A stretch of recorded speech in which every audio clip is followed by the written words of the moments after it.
На сегодняшний день такой ландшафтный пожар на территории 57 гектаров действует.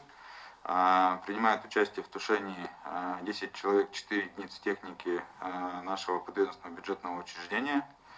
В составе части земель это земли лесного фонда, они не покрыты лесной растительностью, то есть это не лесная площадь. И в тушении принимает участие еще 7 человек и 3 единицы техники.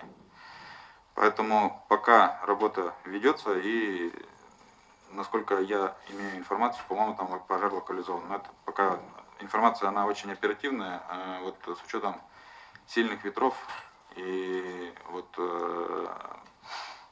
условий, связанных с сухой растительностью. Здесь как бы возможны изменения там в течение буквально часа, двух, трех. Все что угодно может происходить.